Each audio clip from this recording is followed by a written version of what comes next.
Hi there, Lynn here from PB City. Now, yesterday we looked at part one, and I just talked to you and explained to you about, metabolism.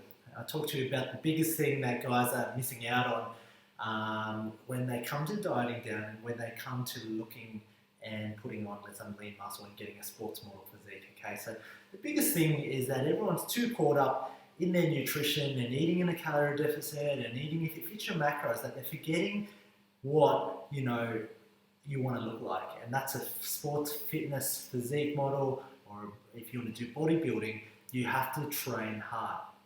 Now, in order to train hard, number one, you have to feel better about yourself in terms of nutrition. And number two, you should be basing your nutrition around your training schedule. So what we're going to be doing today is we're going to be going through your macronutrients. And yesterday I touched base about carbs, fats and protein, why each of these were quite important, okay? I'm going to be talking to you on my computer a little bit later on, and we're going to go through, the calculator, how you can calculate what, your macronutrients should be, okay? But as a rule of thumb, I want to catch up yesterday on what we talked about, and these are our two staple things that we look at. So we look at protein and we look at fats. Now those two macronutrients are essential, okay?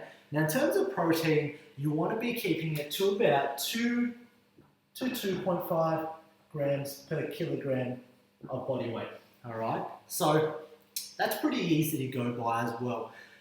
Now fats is quite, we spoke to it about yesterday, fats is very essential for all your hormonal production, your cell membrane, your cell permeability receptors on there. So most important thing is, guys, that you don't drop off your fats, especially with the ladies as well. You don't want to be dropping off our fats because ladies tend to have a bigger hormonal cycle than guys, and if you stuff that up, you stuff a lot of your moods, you're going to stuff up your training, your sleeping patterns as well, okay? But your fats are really, really important in there. We're missing one piece of the puzzle, and that's carbohydrates. And the reasons why I'm writing carbs in blue is that, look, some people will need them more, and other people's won't need them as much, all right? And I'm keeping this as a general rule of thumb, guys. Now, once again, this is through my experience of 7 years of strength training and nutrition and training clients, all right? These are the things that I've started to see. Now, carbs. In a guy that's 15% or more, greater than 15% body fat, I would be looking at giving him less than 30% carbohydrates in this, okay? Less than 30% carbohydrates. And what really works well, guys, for me, and look, once again, it's a general rule of thumb, is that your fats are 30%, your protein's 40%, and your carbs are 30%. Now, the biggest thing is that we need to find out your day-to-day basis. Now, the most important thing is I'll go over to my computer now and figure that out with you, and we sit down and go through there, okay? Okay guys, I'm here on my computer, and look, this is the calculator I have embedded in my site for all our members to use online. I will post up the link in the email. Alright, so this is where we start to calculate your daily expenditure. Look, I'm going to run through this pretty quickly. I'm going to fly through it myself. I'm going to pick male, age I'm going to pop in 30, height I'm going to chuck in 170, and weight I'm going to chuck in about 75 kilos. Look, you want to find out your level activity level, okay? It's going to use a bit of a formula. I'd say, if you're training to be a sports model, you'd either be moderately active or very active. I'd probably choose very active from there. Guys, in this, I want you to choose what your maintenance weight is, okay? Because I find that these calculators are a little bit skewed just in terms of their numbers, okay? I like to base a lot of the stuff around performance, and so I want to find out the maintenance weight because that's where I kind of use my own magic and go on from there. Now, what we have here, calculating your macros, we are going to be training like an athlete. We're not jogging and cycling, we're doing resistance training and I wouldn't say cardio, or intense cardio, I'd say HIIT. Confirm. All right, so we've got 3,000 calories.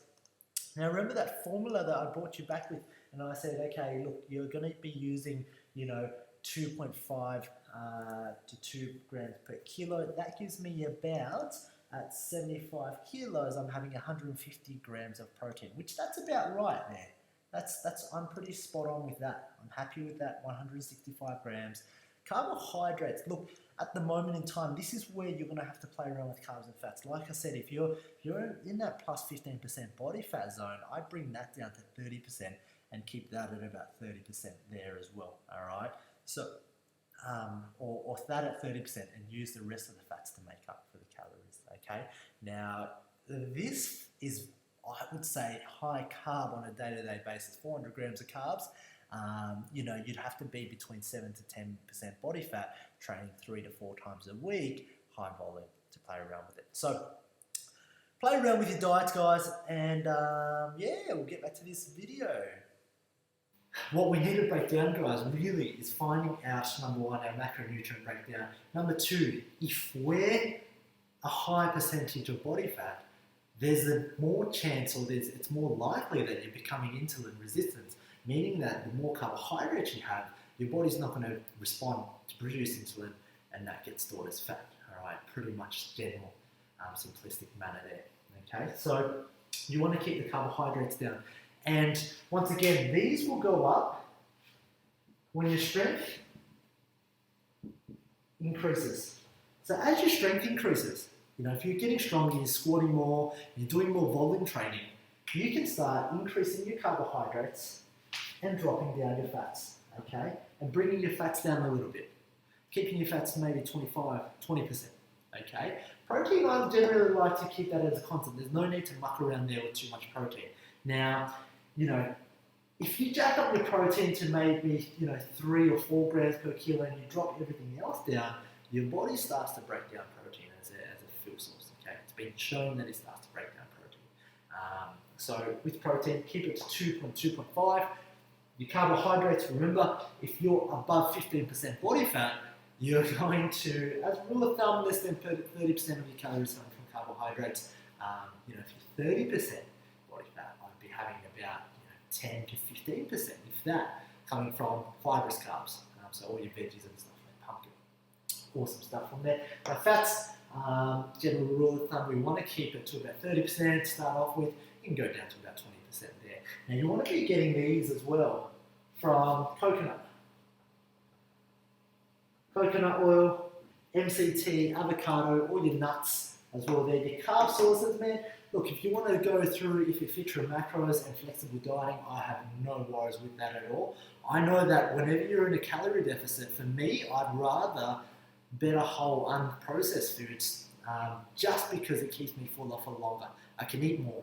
And for me, psychologically, if I'm eating more, you know, it makes the process a lot easier. Because if I'm in a calorie deficit, chances are, and I go have burgers and chips, I've already used up all my carbs and fats for the day. I've only got protein left and I'm left starving.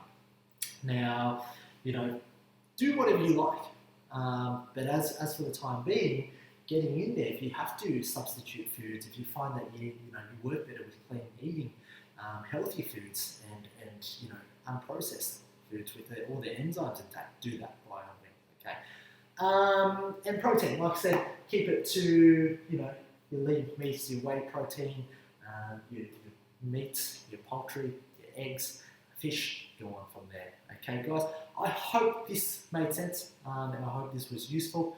It's a macronutrient breakdown, and yeah, let's go and work out all your macronutrient needs and then go on from there using this general rule of thumb. All right, cheers, guys.